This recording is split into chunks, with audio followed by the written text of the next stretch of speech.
देश में चलाई जा रही मोदी सरकार की योजनाओं में सबसे अधिक योजना का लाभ अल्पसंख्यक समुदाय के लोग उठा रहे। राज्यसभा सांसद प्रोफेसर राकेश सिन्हा। भाजपा के राज्यसभा सांसद प्रोफेसर राकेश सिन्हा भागलपुर में आयोजित विकसित भारत संकल्प यात्रा कार्यक्रम को लेकर भागलपुर पहुंचे, जहां आयोजित एक प्रेस कॉन्फ्रेंस के दौरान उन्होंने कहा कि देश में चलाई जा रही मोदी सरकार की योजना में सबसे अधिक योजना का लाभ अल्पसंख्यक समुदाय के दरवाजे तक पहुंचा है।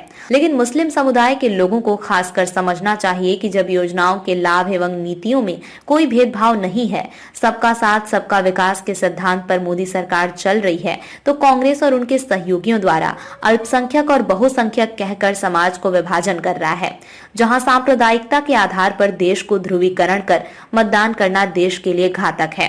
वहीं दूसरी ओर भाजपा के राज्यसभा सांसद राकेश सिन्हा ने बिहार सरकार पर निशाना साधते हुए कहा कि बिहार में राज्य और सरकार नाम का कोई चीज नहीं है। बिहार एक राज्य विहीन राज्य है, जहां कानून की राज समाप्त हो गई है और भूमाफिया, बालू माफिया, शराब माफिया, तीनों माफियाओं का राज है। वहीं आम नागरिक तो असुरक्षित हैं ही, लेकिन पुलिस भी असुरक्षित भाव से गुजर रही है।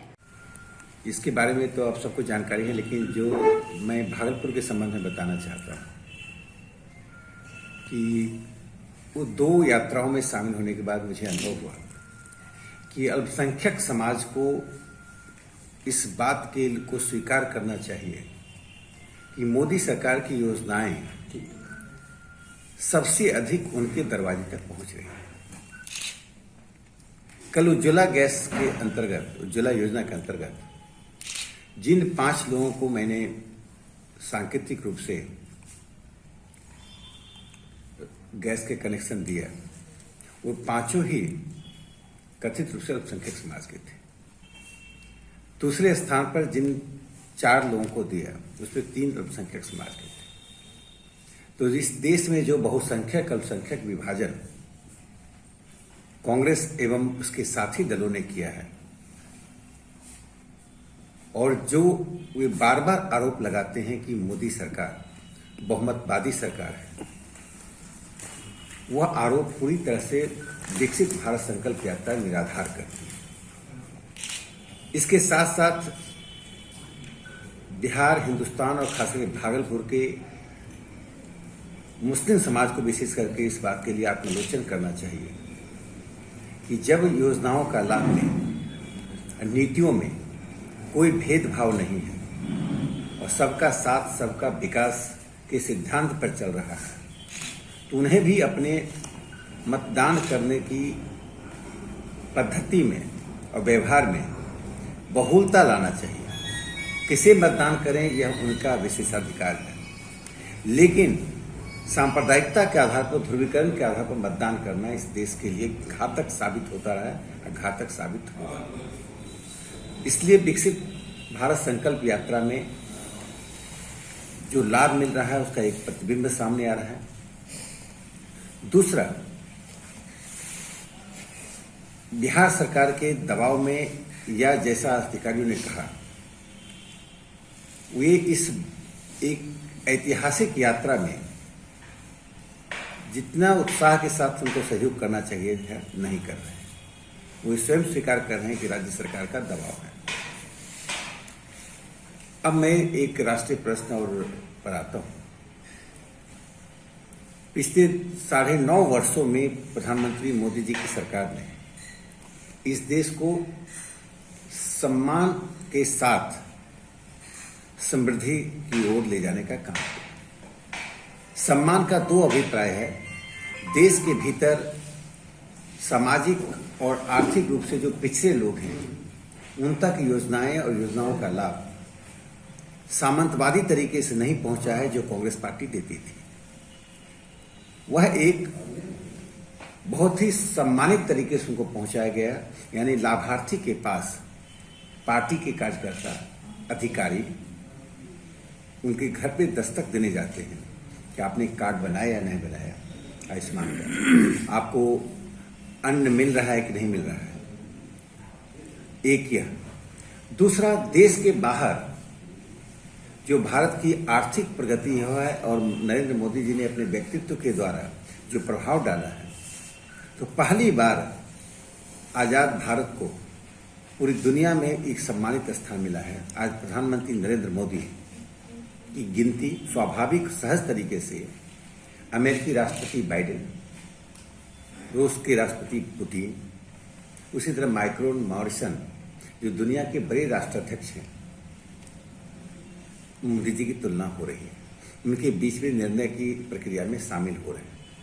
यह विकसित भारत संकल्प यात्रा का एक प्रतिबिंब है जो लोगों को दिखाई पड़ रहा है। और अंतिम बात मैं कहूँगा कि विकास तभी संभव है जब समाज में स्थिरता हो। स्थिरता का मतलब कानून व्यवस्था दुरुस्त हो। बिहार में कानून व्यवस्था नाम की कोई चीज़ नहीं रह गई है।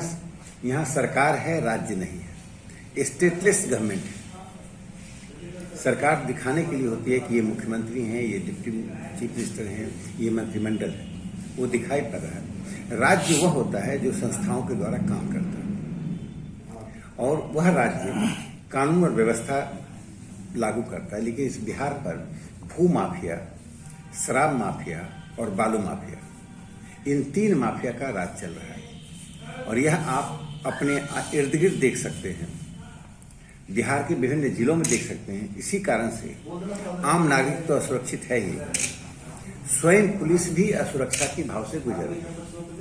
हाल में एक जिले में आपने सुना होगा, जब पुलिस अधिकारी शराब के ठेके पर गए, अवैध शराब पर, उन्हें ही गोली मार दी गई। तो जिस राज्य में सुरक्षा कर्मी ही असुरक्षित हो जाएं और राज्य सरकार असहाय दिखे, उसे ही राज्य विहीन सरकार कहते हैं। बिहार की इस दुर्गति के लिए यह गठबंधन जिम्मेदार है और ये इस गठबंधन के पास अब नैतिक अधिकार नहीं है।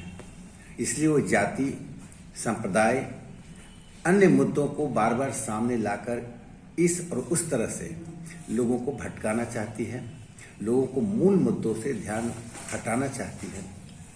शिक्षा के सभी केंद्र आज भ्रष्टाचार के अड्डे बन गए हैं या स्कूलों के भवन जर्जर हो चुके हैं, शिक्षकों की अनुपस्थिति रह रही है और विद्यालय को ठीक करने की जगह, शिक्षकों की नियुक्तियों को ठीक करने की जगह बिहार की सरकार के पाठक हिंदू की छुट्टियों की कटौती कर रहे हैं। यानी कि विनाश काले विपरीत बुद्धि में यह सरकार चल रही है। या अन्य राज्यों में छुट्टियों का जो एक विवेकीकरण, रैशनलाइजेशन होता है, उस कमिटी ने रैशनलाइजेशन किया है और वो छुट्टी खत्म करने का कोई आम लोगों में विरोध नहीं हुआ है। इसलिए नहीं हुआ है कि उसके आसपास छुट्टियां हैं और भगवान परशुराम को उत्तर प्रदेश में जितने महत्व के साथ योगी जी के आने के बाद उनकी जयंतियां और उनके उत्सव मनाए जा रहे हैं, वो पहले कभी भी नहीं हुआ। तो सिर्फ छुट्टियां ही उसका समाधान नहीं है। छठ की छुट्टी, दुर्गा पूजा की छुट्टी, दिवाली की छुट्टी, ये कुछ ऐसी छुट्टियां हैं जो हिंदू अस्मिता, हिंदू परंपरा, हिंदू संस्कृति की को पुनर्स्थापित करती है। इन छुट्टियों पर प्रहार करना और कुछ जयंतियों के संबंध में सोचना, दोनों में बुनियादी अंतर है। मुझे लगता है राज्य को कुछ जो हिंदू समाज के जुड़ी हुई चीजें हैं, उस पर किसी को भी प्रहार करने का अधिकार हिंदू समाज नहीं देगी। चाहे कोई पार्टी का व्यक्ति हो, कोई दल का व्यक्ति हो, किसी विचार का व्यक्ति हो, हिंदू समाज अपनी अस्मिता को बचाना जानती है। वो भगवान राम मंदिर के उद्घाटन में आज भारतीय जनता पार्टी अकेली पार्टी है जिसने पालमपुर, जो उसका नेशनल काउंसिल हुआ था, उस समय से लेकर 1989 से लेकर 86 से ही भारतीय जनता पार्टी ने समर्थन किया था। 86 से लेकर एक मत से उसकी सरकारें गई, तब भी सरकारें आई, तब भी। यानी राजनीतिक उतार चढ़ाव से हमने संस्कृति को नहीं देखा। हमारी 5 सरकारों को अवैध रूप से हटा दिया गया था विवादित ढांचा गिरने के बाद। हम न्यायालय गए, हम सड़क पर आए, लेकिन हमने अपना विचार नहीं बदला। तो आज भगवान राम के मंदिर के उद्घाटन में जो मैं कहना चाहता हूँ, जिस प्रकार से स्वस्फूर्त हिंदू समाज सामने आ रहा है और जिस प्रकार से विपक्ष उस उद्घाटन का विरोध कर रहा है, वे सिर्फ राम मंदिर का उद्घाटन का विरोध करते चलता जब प्रधानमंत्री नरेंद्र मोदी जी ने तिरंगा यात्रा निकाला, तिरंगा जिसको भारतीय राष्ट्रीय कांग्रेस के आधिपत्य में झंडा बनाया गया था आजादी से पहले 1931 में, जब तिरंगा यात्रा निकला वो भारतीय जनता पार्टी का झंडा नहीं था। एक भी पार्टी का एक भी सदस्य बीजेपी छोड़कर पूरे हिंदुस्तान के किसी दूसरी पार्टी का सदस्य ने अपने क्षेत्र में तिरंगा यात्रा नहीं निकाला। संसद से निकले तिरंगा यात्रा का बायकॉट किया। वंदे मातरम जब होता है तो उस पर विवाद पैदा करते हैं। तो इस हिंदुस्तान को 47 से पहले की स्थिति में जो लोग रखना चाहते हैं, सिर्फ सत्ता के स्वार्थ में, वे वंशवादी पार्टी हैं, जातिवादी पार्टी हैं, सांप्रदायिक पार्टी हैं।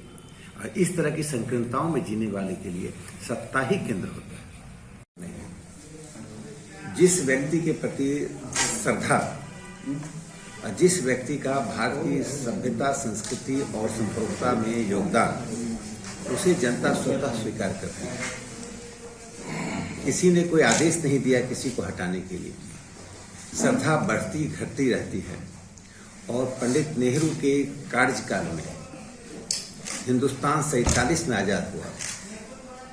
और आप सबको मालूम होगा कि भागलपुर के हमारे पूर्वजों ने 1857 से लेकर 47 तक कितना त्याग किया आज़ादी का दौर में। हमें बाहर जाने की जरूरत नहीं है। फांसी की सजा से लेकर बलिदान से लेकर जेल जाने तक। और किंग एडवर्ड, जॉर्ज पंचम और क्वीन विक्टोरिया की प्रतिमाओं को नई दिल्ली की सड़कों पर लगा रहना। और 1969 तक, 47 से लेकर 69 तक, जब नेहरू चले गए इंदिरा गांधी के काल में, उस पर राज्यसभा में 19 अगस्त 1959, 30 मार्च 1966 और 5 मार्च 1969 को जब सवाल पूछे गए कि संप्रभुता का जो स्थान है नॉर्थ ब्लॉक और साउथ ब्लॉक की दीवारों पर और पिलर्स पर क्यों ब्रिटिश छाप और संकेत लगे हुए हैं, जिनके कारण जालियांवाला बाग कांड हुआ, जिनके कारण बथांगनी हाजरा शहीद हुई, जिसके कारण 12-13 वर्षीय रामानंद, हरगोविंद, सतीश प्रसाद, जगतपति जो पटना सचिवालय के सामने 7 बच्चे शहीद हुए, वो युवा नहीं थे, सभी 9वीं 10वीं कक्षा के छात्र थे। उसमें 2 ही बच्चे 11वीं कक्षा के छात्र थे, शहीद हुए। WC आर्चर के कहने पर गोलियां चलाई गई। अपने संगठन को दिन रात मजबूत कर रही है। हमारा सामाजिक आधार सर्वसमावेशी, सर्वस्पर्शी होता जा रहा है। इसका प्रभाव सभी दलों पर पड़ रहा है। और उस छटपटाहट में सभी दलों के भीतर सभी दल आंदोलित हो रहे हैं। उसी का परिणाम शायद JDU भी है और उसी का परिणाम आप RJD पर भी देखेंगे। यहाँ तक कि OBC की भी पार्टी तेलंगाना में हमारे बढ़ते प्रभाव से छटपटा रही है, अपनी आवाज बदल रही है। OBC का जो तीखापन था, अब वो सोच रहे हैं कि इस तीखापन से उन्हें लाभ हो रहा है कि हानि हो रही है। भारतीय जनता पार्टी ने प्रधानमंत्री नरेंद्र मोदी जी के नेतृत्व में एक ऐसे मुकाम को छू लिया है कि यह देश की नेचुरल पार्टी ऑफ गवर्नेंस बन गई है। इस देश की स्वाभाविक शासकीय पार्टी के रूप में स्थापित हो गई है, जो एक समय 50 के दशक में कांग्रेस हुआ करती थी। आज पूरी तरह से बीजेपी ने विस्थापित कर दिया है। आज चाहे पाकिस्तान ऑक्युपाइड कश्मीर की बात हो, कांग्रेस पार्टी ने सिर्फ एक प्रस्ताव पारित करके पार्लियामेंट में अपना काम समाप्त कर लिया था। वह भी प्रस्ताव भारतीय जनता पार्टी के दबाव में पारित हुआ। आज भारतीय जनता पार्टी ने राम मंदिर के निर्माण के बाद, हम सांस्कृतिक अस्मिता को प्राप्त करने के बाद, अपनी संप्रभुता की जो अस्मिता अधूरी है, इस अधूरापन में 370 को समाप्त किया। अब पूरी तरह से उस अस्मिता को प्राप्त करने के, संप्रभुता की अस्मिता को पुनर्स्थापित करने के लिए माननीय गृह मंत्री अमित शाह जी ने जो घोषणा की है, हम POK को भी ले आएंगे। अब विपक्ष समय तिथि पूछेगा तो वो राम मंदिर की तरह ही उसे समय और तिथि बता दी जाएगी।